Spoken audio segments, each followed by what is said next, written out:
Hey, Dare Doer, back again. Oh my gosh, amazing. Love seeing the vision that you have for the world, using your company as the vehicle and the engine to create such magnificent growth and human experience for people everywhere.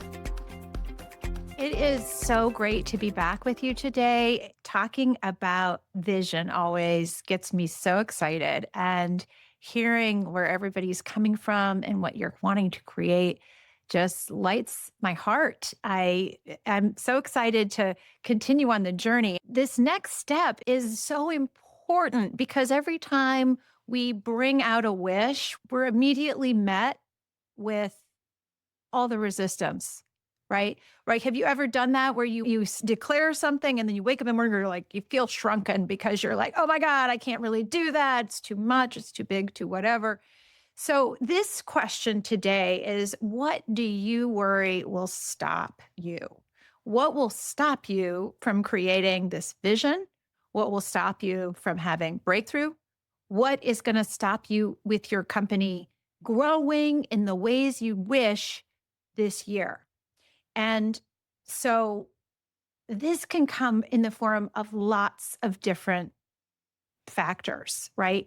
It could be internal things, it could be external things. It could be nobody wants to buy my things, or I don't have the right people, I don't have the right team, I don't have the right technology.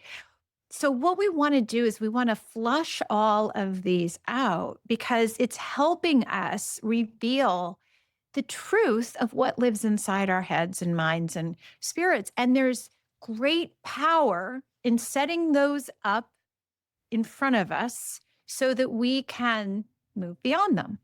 And sometimes it's just as simple as looking at it and saying, well, that's silly. And sometimes it's like, okay, that's valid. It needs to be part of my plan to help move through that thing.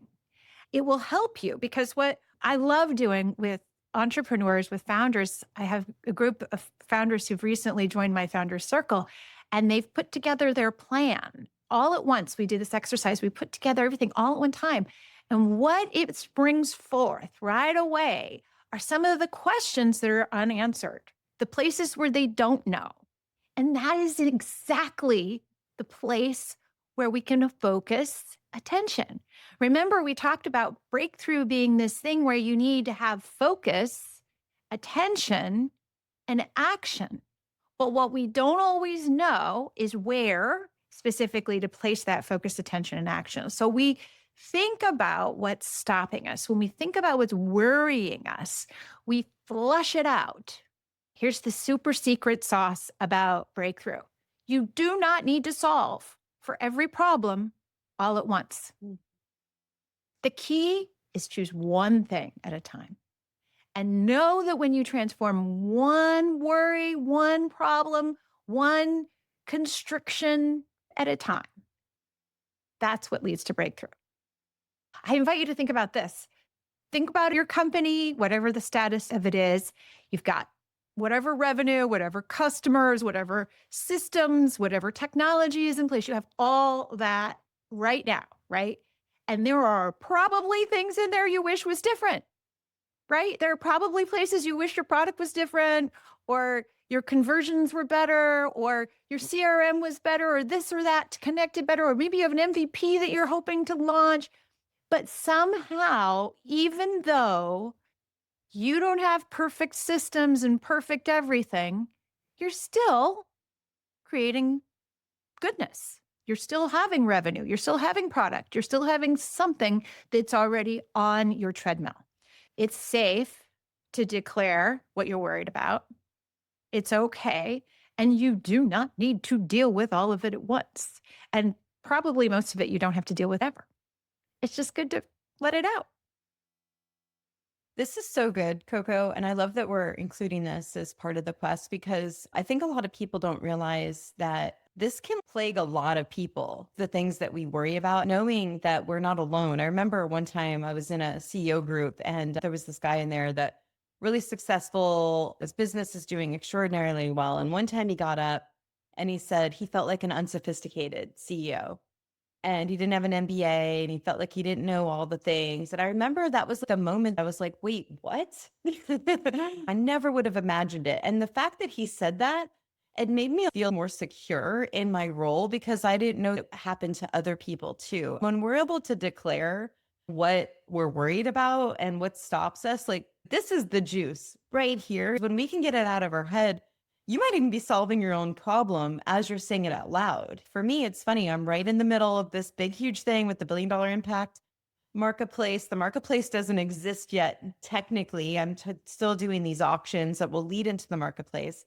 But what do I worry will stop me is like, I'm worried about customer service. I'm worried about having to deliver all the stuff. I'm worried about all the things that I don't even know that I don't know yet. And there's a part of me that goes back to the staffing company where I'm like, oh my gosh, it's going to be like that again.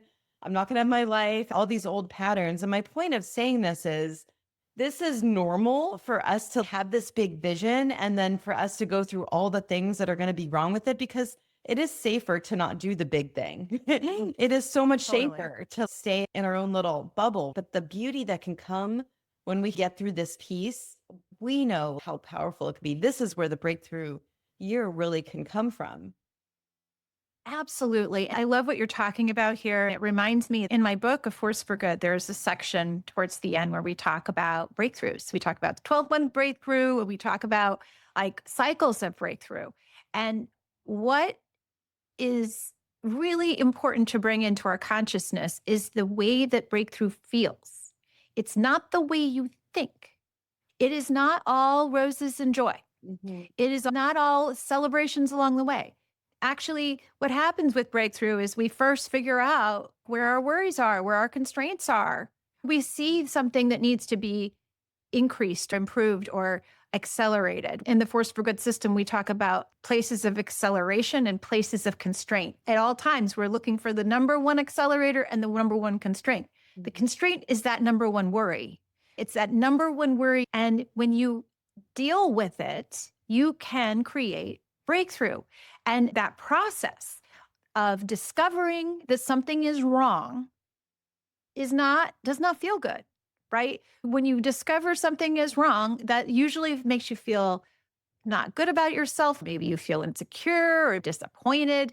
Sometimes you even blame people. That's a normal thing to do, right? Oh, it's so and so's fault because they're not doing a good job at XYZ, right? So that's the first step of experiencing breakthrough. You have this worry and the discovery that something is wrong. Then you go about trying to discover the solution, right? That part is where you go through these cycles of doing something new. And doing something new doesn't always feel good either. It's like the first time you get on a bicycle, right? Remember when you were a kid and you got on the bicycle and you were upset because Joe could already ride and you couldn't, and you were feeling frustrated. You probably fell a few times, right? That's what happens next in breakthrough. You try stuff, it doesn't work. You fall and you think you're doing it wrong, but you're not. You're just learning. Then you get to this place where you're starting to make progress and things are working. But now you're sort of bored with doing this thing over and over again to get to the result, right? And then finally you get to the result and you feel happy. But what you tell yourself is that breakthrough feels like breakthrough in the end. But breakthrough actually feels frustrating. It feels hard and mistake driven and like something's wrong. And then it can be boring. And then finally you can celebrate.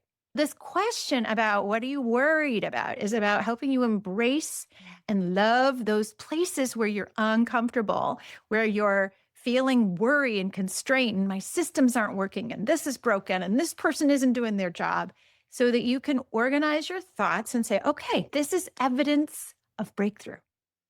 This is what it looks like. This is how it feels. So good. And you might notice yourself even saying, oh, I'm not good at this or this. Feel free to let yourself just flow with whatever comes out on this dare because it's getting it out, right? We're getting it out of our system so that we can have our breakthrough year. And this is a big piece of the breakthrough going through this dare. So the dare is, I dare you. What do you worry will stop you? Do the thing. Don't wait for opportunity. Create it. Design your breakthrough year. Yay.